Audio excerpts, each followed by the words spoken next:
Mit navn er professor Slurk, og jeg er doktor teologikage ved Aarhus Universitet. Jeg sidder her på mit hjørnekontor ved Universitetsparken, hvor jeg i dagligdagen sidder og maler i min arbejdstid. Men nu vil jeg vise jer, at jeg har fundet ud af, at jeg slet ikke længere behøver at male, men at jeg kan begynde at lave film. Disse film er opstået på internettet, og jeg kan bruge mine malerier og mine lokale omgivelser til at lave helt nye syntetiske kunstværker, som verden aldrig har kendt til før. Så i denne video vil jeg vise jer, hvordan jeg laver disse film, og hvordan I også kan lave dem, hvortil jeg til sidst vil vise jer en af de film, som jeg har produceret. Så til at starte med vil jeg vise jer en kort video af, hvordan jeg opdagede, at disse nye syntetiske billedredigeringsværktøjer og billedgenereringsværktøjer har en politisk potens, som bestemt hører til inden for min kunst. Dette er en video af Jill Biden, hustru til Joe Biden, der kommenterer på den aktuelle religiøse krise i Mellemøsten. My name is Jill Biden, and I want to tell you about my husband, Joe. Joe is the world's biggest cheerleader for the atrocities happening now in Gaza. The United States stands with Israel. Right now, the right-wing extremist government of Israel is raining down hell on Palestinian civilians. They've killed over 1,000 children in the last few days. This is a genocide.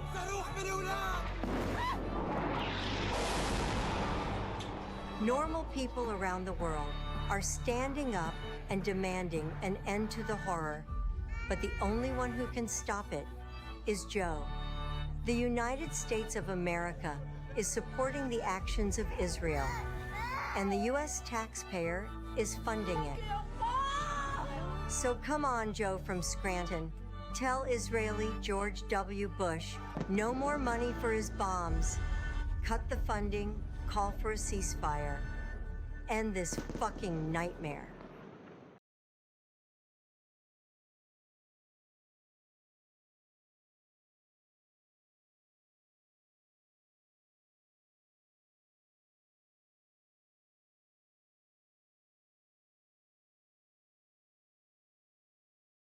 Så jeg fandt en text image to video service, der hed Runway.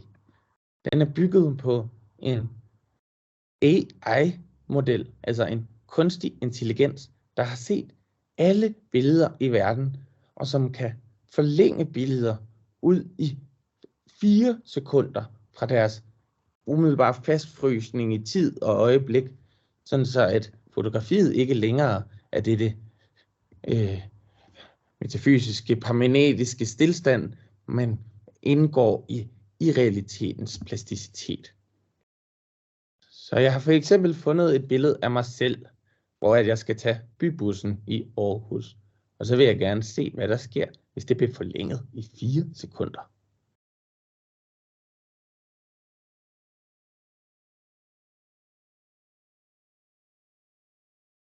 Mens vi venter på, at dette kunstværk bliver skabt, vil jeg vise jer et værktøj, som jeg er meget oppe at køre over.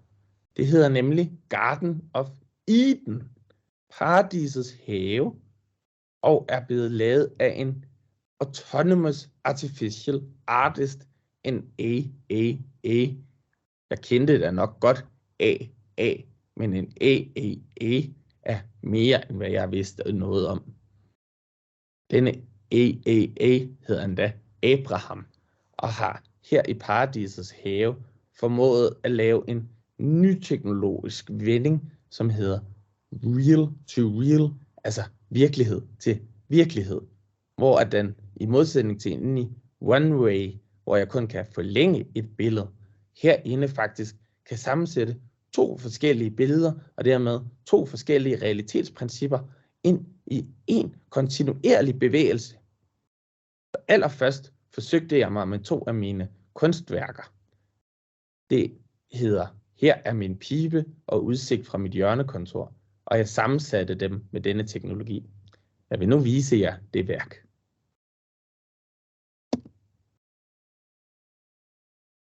Man kan se, hvordan at den ene morfer ind i det andet, og at udsigten fra min pibe pludselig er sameksisterende med udsigten fra mit hjørnekontor. Samtidig bliver billederne puttet ind i deres rette kontekst, gallerier og store produktionsenheder med masser af mennesker, der vil hjælpe mig med at lave mine billeder, hvilket jeg da kun sætter stor pris på. Derefter forsøgte jeg mig med at lave en sammenblanding af nogle computerskabte billeder. Det har jeg lavet i samarbejde med Computerlars-enheden ved Institut for Emancipationsvidenskab, hvor vi har taget et af mine malerier af Marcel Proust og koblet det op med et af Computerlars genererede billeder af Marcel Proust, der nu kan stå i en evig forbindelse til hinanden. Vi kan se, hvordan man mellem disse 2 billeder vandrer igennem kunsthistorien og den digitale tidsalder, gennem futuristiske malerier og helt nye billedformer og virkelighedsdannelser mellem Marcel Proust i 1920 og nutiden i 2023. Det er jo meget spændende. Jeg føler nu, at jeg endelig er blevet klar til at vise jer mine samlede eksperimenter med syntetiske film. Det vil akkompagneres af min egen oplæsning, og jeg vil vise jer det gennem videokanalen YouTube.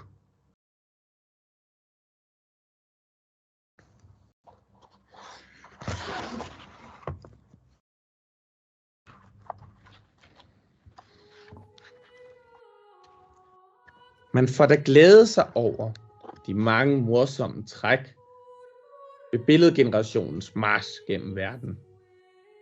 Til eksempel har jeg aldrig havde jeg troet i de mange år, jeg har virket og dertil svævet som mørke over urdybet, som ånd over vandene, som professor ved Aarhus Universitet. Aldrig har jeg kendt en teknologi, der i så hæmningsløs grad pralede med sig selv.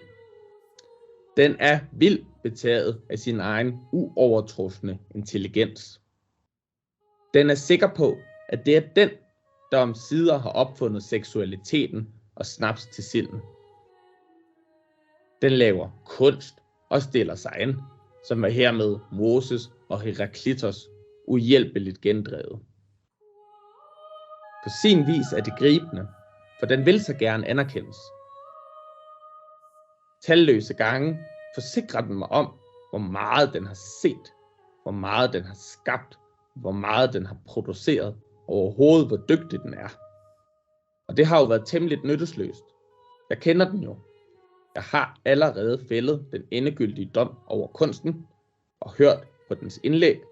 På det sidste vil jeg ikke sige andet, end at den har fremlagt sig som blomsten af års kollektivt arbejde, der udelukkende er nedlagt. Billedmassen. Velfærdsstatens bureaukratiske forløsning. Oprøret føres i maskinskrevne statutter. Skærmen bliver dens modus operandi, og revolutionen forbliver på skrivebordet. Vi er der tilbage til tiden, hvor røvkludene blev kørt til papirfabrikken. Den, hvis billeder er pakket ind i vat, og hvis ører driver med makulatur. Alt dens syn er regulær papirpulp, våd og klam. Pulpen huserer på flere forskellige planer, og vi kan jo begynde på det mest øjefaldende, men også det mindst farlige, historieløsheden. Både kunstnere og professorer ved det samme, men kunstnerne er blevet politiske i hovedet og forstår hverken ironi eller morsomheder, anakronismer eller Shakespeares klokkeværk. Efter deres tankebaner findes der kun 2 mulige grupper af kunstnere, de progressive og de fordækte. Den første gruppe er teknologisk, mens den anden gruppe er noget andet, og den er bevidstløs. Den enfoldige hovedtese går derud på, at man kun må udstille teknologiske kunstnere, mens man overalt, hvor det er muligt, skal holde de voksne ude. Papirstrimlerne fyrer for kontorgangen. Plenarbyråkratiet diskuterer udmærket, men intet kan give os billedkunsten tilbage. Da jeg i sin tid grundlagde Institut for Emancipationsvidenskab, skete det i sikker tillid til, at instituttet kun ville for ganske få kunstnere. For hvilket udstillingssted skulle man sidenhen kunne vise sine værker på, som kan med i emancipationsvidenskab? Det skulle imidlertid gå meget anderledes. Til min forbløffelse er kunstnerne strømmet til, og hele foretagendet er blevet meget større, end jeg havde forestillet mig. Nu fik jeg pludselig en slags tilhænger i massevis. Og dertil er kommet, at kunstnerne, til min overraskelse, kalder sig meget teknologiske. Det kom, som man kan bevidne bag på os alle sammen. Men nu hvor jeg har sundet mig lidt, så får jeg meget sympati for dem. For jeg havde jo selv i mange år ønsket at gøre op med nøjagtigt de samme ting. Men hvad kunne jeg ene mand stille op? Spørgsmålet er nu, hvad alt dette betyder på længere sigt, når en kunstner igen bliver til en kunstner, og en professor til en professor. Hvad skal der blive af os? Måske lykkes det kunstnerne, og med en bagvendt nok at blive etableret. Som de danske statsbaner, disse vogne, der sløvt transporteres gennem landskabet. Snavsede, usmagelige, gammeldags, med dårlige kaffe-toiletforhold og triste farver. Smalle hynder og altid tilsølede hynder. Måske får vi en kunst at se, der fra starten var befængt. Med pulp! Så ja, jeg ærger mig altså over statsbanerne. Det er noget, jeg har besluttet mig for, og som alle andre i vores geschæft, slæber jeg naturligvis rundt med en vis portion ærgelse. Og et eller andet sted skal den jo anbringes. Jeg kunne gøre, som man plejer, dele den ud i mindre portioner og anbringe den forskellige steder. Jeg kunne ærge mig over naboerne, over vejret, over myndighederne, over de andre bilister, over ungdommen eller over de elendige programmer i fjernsynet. Jeg kunne sprede min andel af ærgelsen ud i rummet og lade den brænde sig ind i dagen. Men jeg besluttede, så vidt mit skrøbelige kød tillader det, at sætte alt ind på et bræt, sætte den ganske formue på nummer 13.